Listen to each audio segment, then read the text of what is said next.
You know, you might not think a simple story about heartbreak could reveal the fundamental physics of human connection, but we do. So for a minute, let's forget psychology. Today, we're going to use metaphysics and biophysics to decode a love story, breaking down what's really going on when we fall in and out of love. Let's dive in. So the idea here is pretty simple, but it's powerful. Behind our most intense emotions, falling in love, getting your heart shattered, there are actually deep physical principles at work. We think this one story, one guy's journey from loss to a new connection, really holds a key to understanding how we literally synchronize with each other. Okay, so our story kicks off with a guy named Arjun. He gets a breakup text from his girlfriend Mira, and he feels this immediate shock, right? A biological jolt. The story calls a commotion in his mind. Now, that initial jolt, that's just pain. It's totally natural. But what happens next, well, that's what turns the pain into real suffering. So what if we could actually map this out, like the real anatomy of heartbreak? That's what we're going to try to do. By following Arjun's journey, we're going to use this really cool framework that treats his emotional state like a physical system. We can actually measure the weight of his heartbreak and uncover the physics of how he finds love again. So let's start right there, in the immediate aftermath. This isn't just sadness we're talking about. It's a very specific, almost physical state of being. We're calling it the state of resistance, where Arjun's entire system is just refusing to accept his new reality. All right, here's maybe the most important idea in this whole explainer, the difference between pain and suffering. The pain is that initial shock, but the suffering, that comes from what his mind does with that pain. It's called the negation of a lack. It's this forceful, mental screaming of, no, this can't be happening. The mind insists that the lack of Mira just can't be real. And that internal fight against reality is what creates this deep, embodied resistance. And you can see exactly how this works. Arjun doesn't just feel the pain passively, he's actively fueling his own suffering. He's rereading that text message over and over, staring at the ceiling. He's performing that negation of a lack. He's taking a single moment of tension and converting it into this long, looping story of loss, literally building the resistance inside his own body. Now, this constant state of resistance, it doesn't just vanish. It actually builds up. It accumulates. And this framework we're using describes it as having a kind of weight, a spiritual mass that's literally holding him down, anchoring him in the past. And what's really fascinating is that this mass isn't just one thing. It comes in different flavors.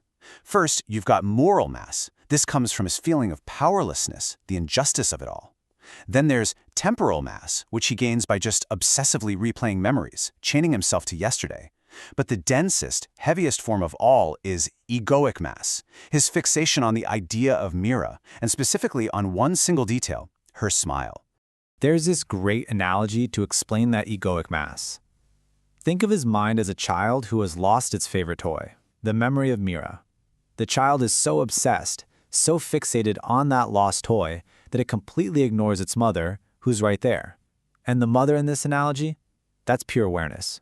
It's the simple reality of the present moment that's always available, if only he'd look up. So Arjun is stuck, right? He's weighed down by all this mass. And this emotional weight doesn't just feel bad, it actually prevents him from synchronizing with anyone new. And that brings us to the actual physics of how that synchronization is supposed to work. The turning point comes from his father, Govind. He kind of steps in as a regulator for Arjun's chaotic emotional system, and he reframes the whole problem. He says, look, it's not a personal failing, it's a systemic one. Relationships are like any complex system. They need synergy, and any deep imbalance, he says, will inevitably tear them apart. All of a sudden, Arjun has this new, less painful way to see what happened. And here's the core science his dad introduces, coupled oscillators. This comes from a thing in physics called the Kuramoto model. Just picture two metronomes, ticking at slightly different speeds. If you put them on the same wobbly table, they'll start to influence each other until, boom, they're ticking in perfect unison.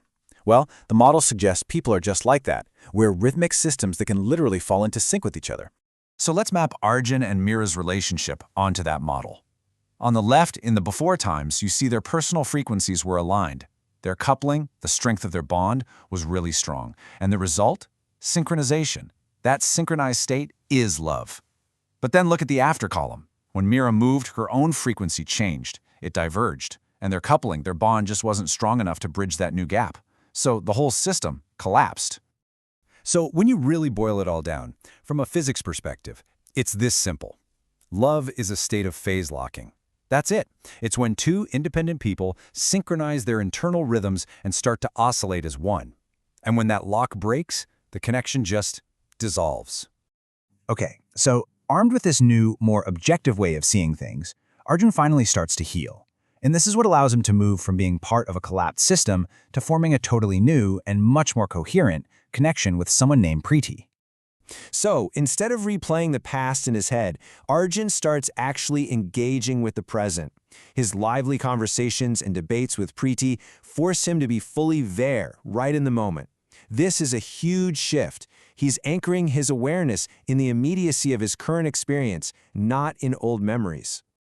And as they spend more time together, something absolutely remarkable happens. They achieve what biophysics calls macroscopic neural coherence. Okay, that's a mouthful, but it means their separate nervous systems literally start to synchronize. Their brainwaves attune. They create a shared state of awareness. It's that phase locking we just talked about, but happening at the level of their biology. This neural coherence leads to this profound emotional moment. Arjun just has this flash of pure realization. He looks at Preeti and he says, "I was blind. You were here." He really sees her for the first time. So you see how that technical process of synchronization becomes this deeply human moment of connection. And that breakthrough, that's the climax of his healing. It's the moment all that heavy, egoic mass finally dissolves. He lets go of the toy, that old memory of Mira, and he recognizes the luminous presence of the real person sitting right in front of him. He stops fighting against what's missing and starts appreciating what's actually there. This big realization leads us to the final and maybe the most profound insight from this whole story. We're moving from the mechanics of their connection to its deeper philosophical meaning, the huge difference between value and dignity. So this story draws this really sharp contrast. Arjun's old relationship, you could say, was built on value. It's a bit of a transactional game, right? What do you do for me? But his new connection with Preeti is built on dignity, and that's something inherent, something non-comparable. It's based simply on who they are, not what they provide for each other. This quote, which is inspired by the philosopher Immanuel Kant, just nails it. Value is always relative. You can always have more or less of it. But dignity is absolute. It's recognizing a worth that has no equivalent. You can't put it on a scale. And so, their new relationship, it's not a transaction. It's an expression of unity. They aren't trying to get something from each other to fill a void. Instead, they are each fully and expressively participating in a shared reality, creating a whole that is so much greater than the sum of its parts. And that leaves us with one final question for you to think about. When you look at your own important connections, what are they built on? Is it a fluctuating scale of comparative value, or is it a solid foundation of inherent mutual dignity? It turns out the physics of love might just lead us straight to the philosophy of it.